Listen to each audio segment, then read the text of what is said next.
روز بخیر بینندگان عزیز، سرخط خبر هست. منظورتان از استودیوی مرکزی رادیو زودی در دقیقه بعدی در برابر دیگر موضوعها از هشدار کمیته حالتهای فوق‌العاده تاجیکستان در مورد احتمال فرآمدن سیل و سنگریزی، بازداشت یک تاجیکستانی در ترکیه و شکایت شرکت‌های ساختمانی روسیه از فرار مهاجران خبر می‌دهیم. کمیته حالتهای فوق‌العاده تاجیکستان ساکنان کشور را از خطر بالوروی سطح آب در دریاهای کشور، فرآمدن سیل و سنگریزی‌ها هشدار داده است. چنین وضع را بارانگری‌های شدید چند روزی اخیر در منطقه‌های مختلف تاجیکستان به عمل آورده است. کمیته از اهالی درخواست می‌کند قاعده‌های بی‌خطری را رعایت، همه جویبار و نهر و سیل راه‌های نزد خانه‌هایشان را تازه کنند.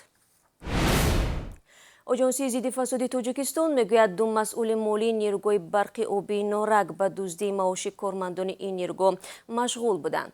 تفتیش فعالیت مالیوی نشان داده است که شخصان مسئول این بخش توسط 38 کارت پلاستیکی به مقدار 2,383,000 سومانی معاش کارمندان نیروگاه را از خود کردند.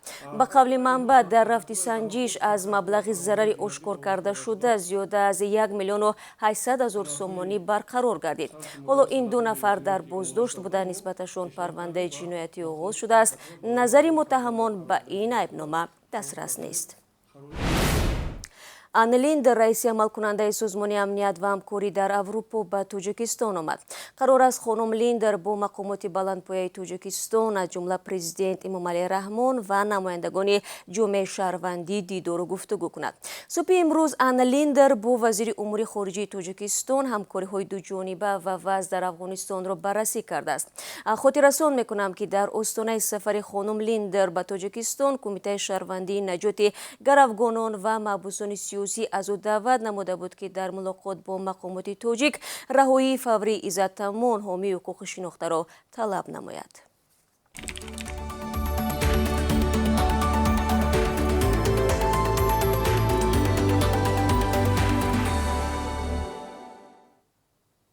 تقریبا 3/1 ساختمانچانی که به طور متشکلانه به روسیه انتقال داده شده اند شغل خود را به خط کشاند و یا کوریر عوض کردند.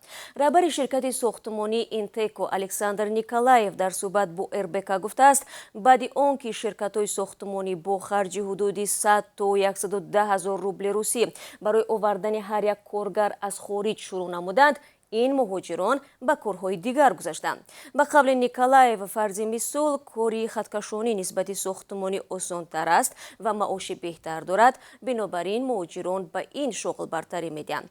چون این روند به مشکلات جدی شرکت‌های ساختمانی که از دعوت کننده نیروی کاری هستند تبدیل یافته است. حالا این مسئله در بررسی وزارت ساختمان، کارهای داخلی و دیگر نهادهای مربوطه روسیه قرار دارد. مهلت استفاده سرتیفیکات از امتحان زبان روسی کم کرده شد. من بعد هر 3 سال باید مهاجران کاری در روسیه عاید دانستن زبان روسی، تاریخ و اساسهای قانونگذاری آن کشور امتحان سپارند. قرار در این باره را میخائیل میشوستین نخست وزیر روسیه به امضا رسانده است. قبلا مهلت استفاده سرتیفیکات زباندانی 5 سال مقرر شده بود. از سال 2015 این جانب به مهاجران در روسیه بر اساس همین حجت برای دریافت حق کار و گرفتن پتنت اجازه داده می شود. بر پایه گزارش‌های رسیده امریکا نقشه دارد به همین زودی ها بر مقابل یکی از منصبداران و نهادهای روسیه تحریم جاری کند. این منبع به خبرگزاری‌های ریترز و بلومبرگ گفته است که احتمال 3 نهاد روسی به خاطر دخالت در انتخابات امریکا و کوشش رخنه کردن شبکه کامپیوتری دولتی و شرکت‌های آمریکایی در سال گذشته مورد تحریم قرار گیرند. همچنین یکی از منصبداران دولتی از جمله مقامداران امنیتی تحریم میشوند. در گزارش آمده است شاید تا 10 نفر از منصبداران و دیپلمات‌های روس از امریکا اخراج گردند. چند هفته پیش پرزیدنت امریکا جو بایدن اشاره کرده بود که در جواب به تلاش رخنه نمودن شبکه کامپیوتری و نرم افزارهای شرکت آمریکایی سولار ویند پاسخ مناسب می‌دهد.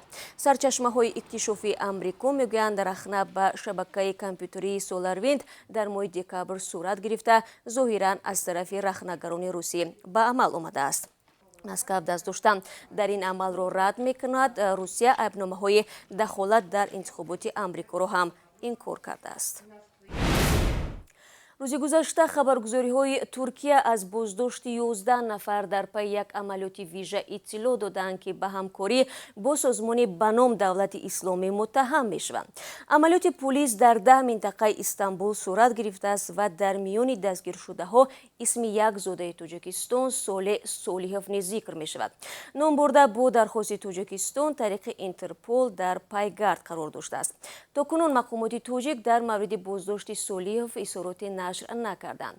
дар айни замон як донишҷӯи тоҷики донишгоҳи федералии Қавқози Шимолӣ дар Ставрополь ба терроризм айбдор мешавад. парвандаи Иқболҷон Шамшидинов ба додгоҳ ирсол шуда, ӯ ба сафед кардани терроризм ва ҷалби дигарон ба фаъолиятҳои террористӣ муттаҳам аст. ба донишомӯзи тоҷик ҷарима ва то 15 соли зиндон таҳдид мекунад. назари худи Иқболҷон Шамшидинов, ки беш аз як сол боз дар ҳабс қарор дорад, дастрас нест. салом, агар хату хабар мехоҳед мо дорем. навиди бомдодӣ, сархати хабарҳо, ахбори Тоҷикистон ва ҷаҳон, гузоришҳо ва таҳлилҳо. чӣ мегузарад ва чаро? донистан фаҳмидан аст. замима ё апи моро бигиред.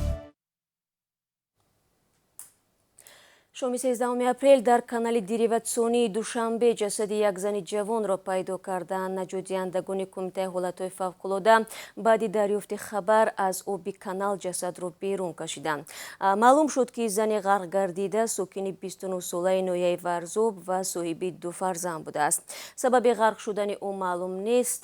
мақомоти ҳифзи ҳуқуқ ҳодисаро таҳқиқ мекунанд. роҳи Душанбеи Нурободро ширкати чинӣ бунёд хоҳад кард. дар ин замина вазири нақлиёти Тоҷикистон Азим Иброҳим ва намояндаи ваколатдори ширкати чинӣ Hunan Road and Bridge Construction Луи Фей сӯзишнома ба имзо расонданд. тибқи иттилои вазорати нақлиёт, лоиҳа аз 3 марҳила иборат буда, аввал сохтмони беш аз 30 километр роҳи асосии оби гарм таги камарро пешбинӣ мекунад. пас аз он сохтмони 2 нақб, 5 кӯпруки нав ва таҷдиди як пули дигар ба нақша гирифта шудааст. арзиши лоиҳа беш аз 178 миллион долларро ташкил медиҳад, ки 110 миллион доллари он гранти бонки рушди Осиё аст. Азим Иброҳим гуфтааст, умед дорад ширкати чинӣ корҳои сохтмониро дар муҳлати таъиншуда ва бо сифати баланд анҷом медиҳад.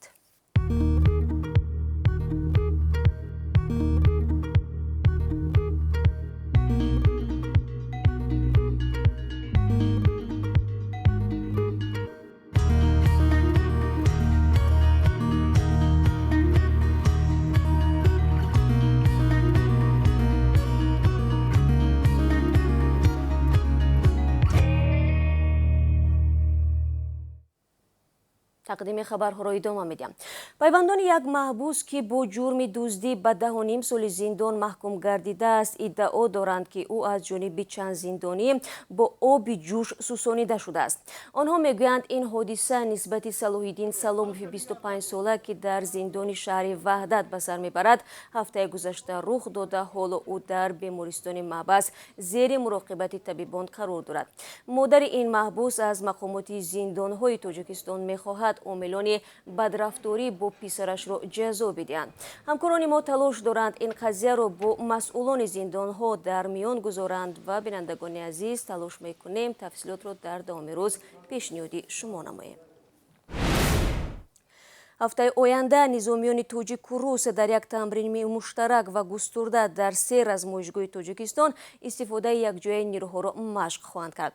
тамрини мазкур аз 19 то 23 апрел бо ҷалби 3,500 низомӣ баргузор мешавад.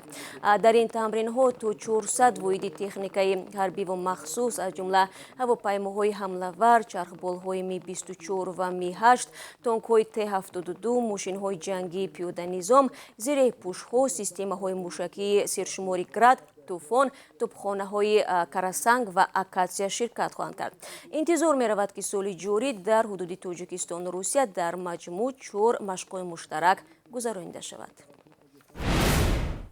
акнун рӯ меорем ба бозори қурби асъори хориҷӣ дар тоҷикистон. Бонки миллӣ барои имрӯз нархи $1 11 сомониву 31 дирам ва 1 евроро 13 сомониву 54 дирам таъин кардааст. рубли русӣ имрӯз 15 апрел хеле боло рафтааст. 1000 рубли русӣ 149 сомониву 20 дирам муқаррар шудааст ки нисбати рӯзи гузашта 3 сомониву 20 дирам бештар мебошад. бинандагони азиз, хабарҳоро инҷо ба поён мебарам. бо хабарҳои бештар 3 соат пас шуморо мунтазирем дар барномаи хабарӣ. ёдатон наравад. рӯзи хуб дошта бошед.